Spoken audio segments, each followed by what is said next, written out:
model the basic structure of the robot's face and jaw, start by selecting the tape measure tool by pressing T.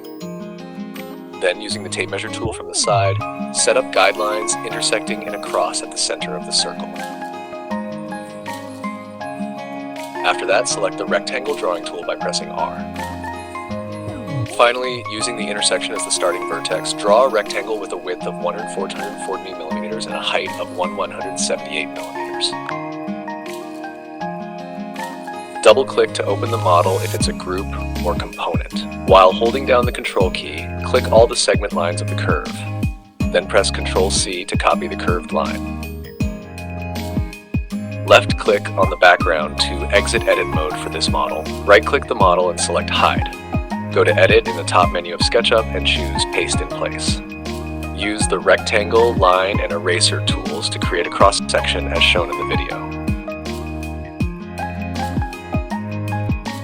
Finally, use the Push-Pull tool to create the 3D model.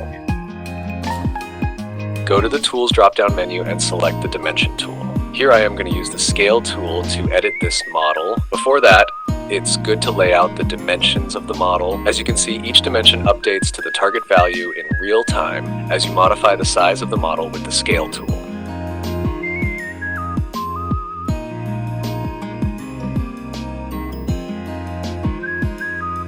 What you just saw was a modification of this model by pulling the cross-section using the Move tool.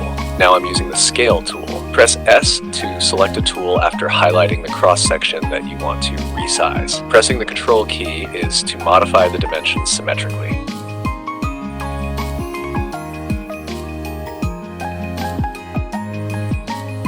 I discovered an unexpected error occurred here. However, I can easily solve this problem by using the Line tool to draw a diagonal on this rectangle. Now let's lay this newly created model alongside the rounded head part. Let's also remove the dimension lines for now. Now let's try editing the model using the Subtract tool. Go to the Edit drop-down menu at the top of SketchUp and select Unhide. To draw a large circle the size of the robot head on the side of the model, first select the Circle tool from the toolbar. Then, click on the side of the model where you want to place the center of the circle.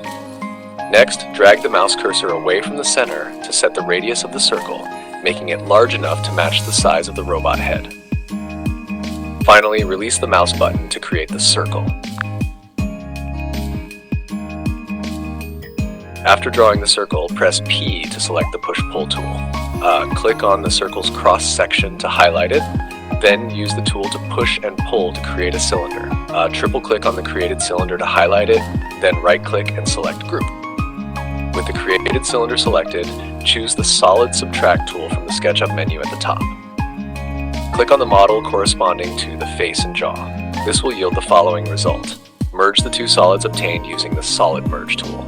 With both solids highlighted, click the Solid Merge button in the SketchUp menu at the top. An error occurred where the visual results of the right and left sections of the model didn't quite match. To resolve this, I encountered a difficult problem when trying to delete unwanted lines. I chose to handle this by right-clicking on the line and using the Hide function. Now let's add a fan-shaped feature to the side of the head. As shown earlier, open the model in edit mode with a double-click and copy the arc corresponding to 1/4 of the circle. Exit the model's edit mode and choose Paste in Place from the edit menu. The copied arc is now pasted in the desired position. Now use the Line tool to draw the remaining shape of the fan. Use the Push-Pull tool to turn this fan-shaped object into a 22mm thick solid and group it. Move the generated fan-shaped solid to the opposite side as well, using the Move tool to copy it, then use the Rotate tool to position it as desired. You can select the Rotate tool by pressing Q. Merge the pieces of the generated fan-shaped object with the robot head model using the Solid Merge tool. Unwanted lines can be hidden using the Hide tool.